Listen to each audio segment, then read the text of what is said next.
Nós estamos acostumados no Plune a criar tabelas e colunas, ou seja, simplesmente fazer um mapeamento objeto relacional entre as entidades de um banco de dados e a interface de programação.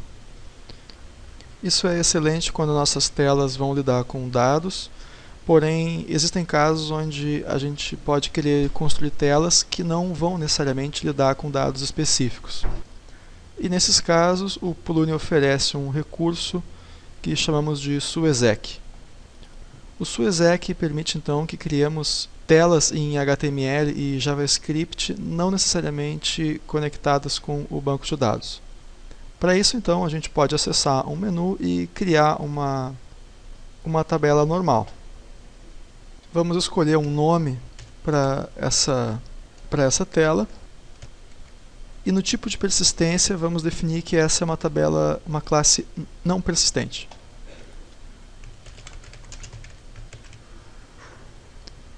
Nas abas de chave estrangeira e campos, não é necessário definir nenhum tipo de informação para esses dados, porque na verdade isso é uma tela que não vai ter conexão com uma tabela de banco de dados necessariamente e nem em relação.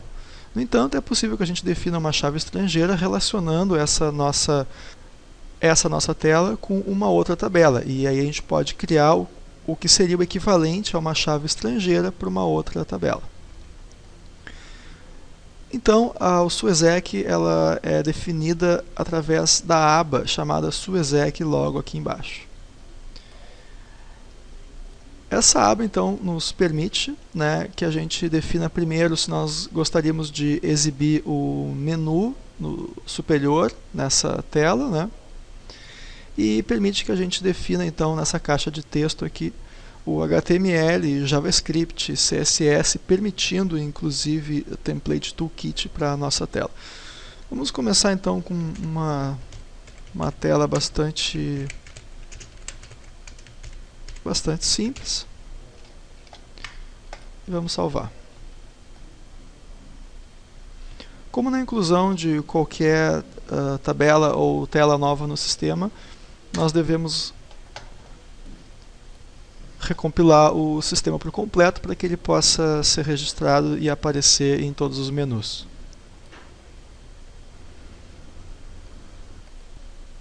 Após o sistema todo recompilado, então, vamos fechar e vamos recarregar o nosso menu. Observe então que aqui está o nosso teste SUESEC.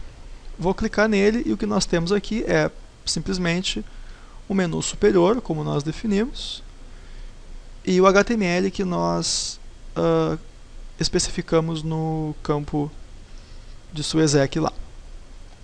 Nós podemos então voltar para a tela de edição e alterar novamente o nosso HTML, especificando informações novas aqui. Salvando, imediatamente nós teremos o resultado na tela.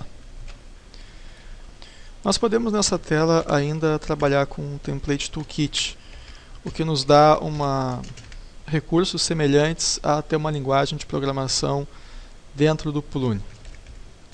Por exemplo, vou exibir uma informação simples aqui sobre quem é o usuário logado.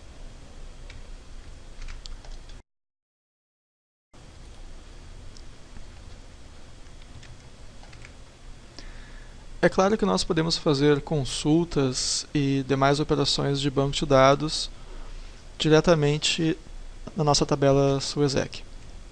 Então eu preparei um exemplo aqui bastante interessante para fazer uma consulta na tabela de produtos. Vejamos. Inicialmente, então, eu vou definir uma variável chamada prod, sendo igual a ultra.class.browse, o nome da tabela que nós queremos fazer a consulta e logo a seguir os parâmetros de consulta. Nesse caso aqui, nós vamos buscar então o campo description, igual a A, que significa todos os produtos cujo nome se inicia com A. Logo abaixo nós voltamos então a ter um HTML com a tag table, e fazemos um loop então dentro da variável prod.data.row que é exatamente a mesma sintaxe usada pelo JavaScript do Plune. E nesse loop vamos colocar as informações que nós queremos em uma row para cada tr, né, e com os dados das células a partir dessas informações.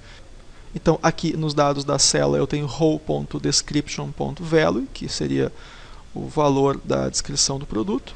E poderia também adicionar aqui uma outra informação, como, digamos, row.id.value, né, do código do produto. Fechamos a tr, fechamos o loop através do comando end e fechamos a tabela HTML ao final. Salvamos isso aqui e podemos então recarregar esse frame. Então observa aqui que nós temos uma tabela dinâmica recém-criada, né, com o código do produto na coluna da esquerda e a descrição do produto na direita. Observe, porém, que me parece que a gente cometeu um erro aqui, que todos os produtos não estão começando com a letra A, né? Então vamos voltar à tela aqui e vamos verificar. Isso deve ter ocorrido, possivelmente porque nós não qualificamos totalmente a expressão de busca, né? Nós precisamos colocar no formato nome da schema, nome da tabela e nome do campo e a expressão. Vamos salvar, voltando à tela, recarregando. Agora sim, nós temos a consulta correta que nós desejávamos.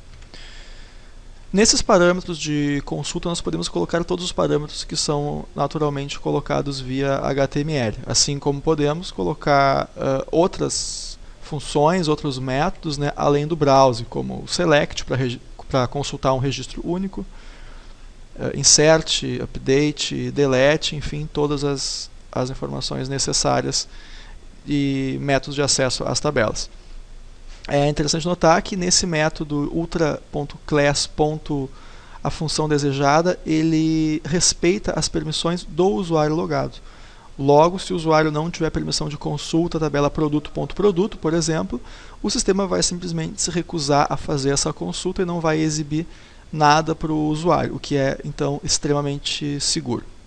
Existe ainda, nesses casos, uma outra forma de acessar o banco de dados, que é o que chamamos de Plune SQL, onde ele não passa por essas permissões de acesso do usuário, ou seja, ele faz uma consulta SQL natural no banco de dados e quem é responsável por definir essas permissões, do que o usuário pode ou não pode fazer, é o próprio programador. A vantagem do Plune SQL, obviamente, é a liberdade de consulta e também a velocidade de consulta, que é muito maior, porque afinal de contas ele não precisa ficar fazendo toda a testagem de permissões do usuário.